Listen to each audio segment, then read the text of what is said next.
Now, you're the expert. So, we had, of all the panelists, he's the one who very zealously responded to my email quiz.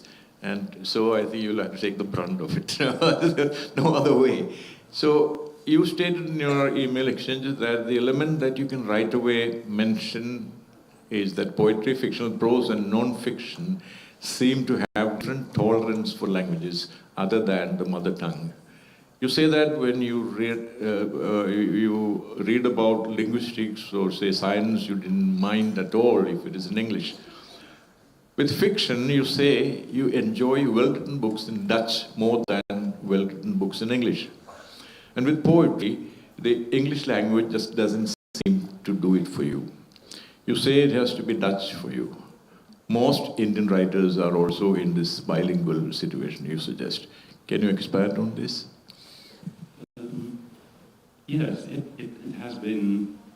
It is something I have observed that I have tried to read poetry in English and also in German, language that I speak fairly well.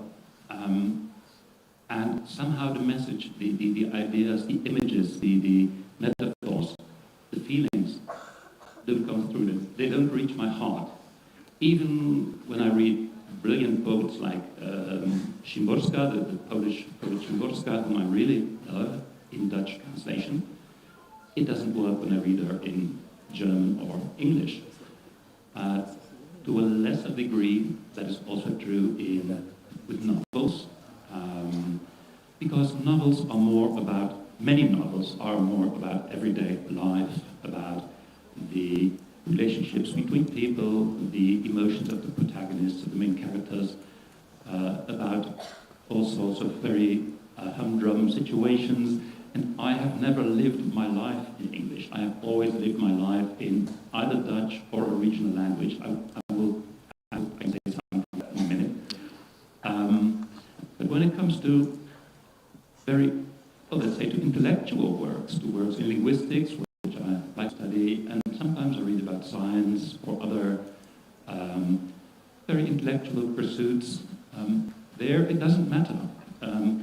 Linguistically speaking, those books tend to be not very interesting. I try to be an exception, but it's up to the reader to decide whether I manage that. So that is why I came to the statement that you just quoted. But perhaps I should explain a bit about the linguistic situation in the Netherlands, because I do not think anybody knows that here, and my own place in that situation. Or perhaps you want to ask me another question, it looks like. No, that will be the other rounder, because I'll ask you more about your other propositions in the emails. So I'm lucky and happy to have this response from you on which we can build. So we'll go into the next round. Damodar sir, can you describe how your later acquisition of languages like Marathi, English, Hindi, and of course some Portuguese, you learned at home, was catalyzed by the strength of your Konkani base? You base your language skills on the strength of your Konkani. And even resisting learning Portuguese or, with the rebellion within you about learning Portuguese, also you had to learn it at school. So how was that? Can you explain the process? And after that, how you used Konkani in creative writing?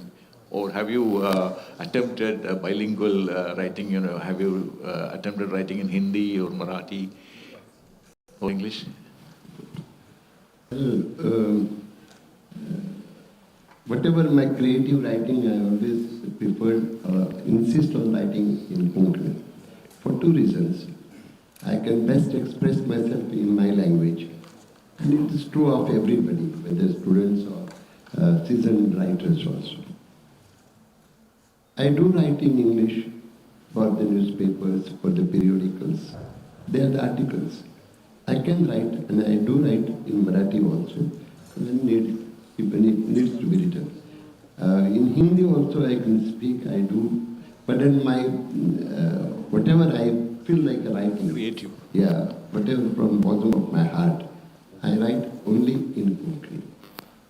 I'm at the receiving end, particularly because until I started writing in after 19